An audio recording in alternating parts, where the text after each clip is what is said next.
In this video, I'll show you how to play with friends on Stumble, guys.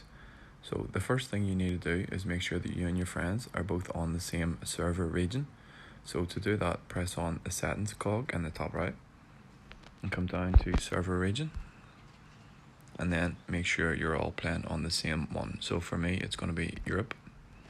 Come out of there into the home screen, and we need to come to the party over on the right, and either you or your friend needs to make the party. So if you're the one making the party, click normal, and this is going to be where you invite your friends. So you have an add friends option. You simply enter your friend's username in and then press search, and that will add them. Or you also have a room code in the top right. You can copy that to your clipboard and send it to your friends. However, if your friend is the one that's made the party, you need to come to the party section and then enter in their room code that they've given to you and simply join it.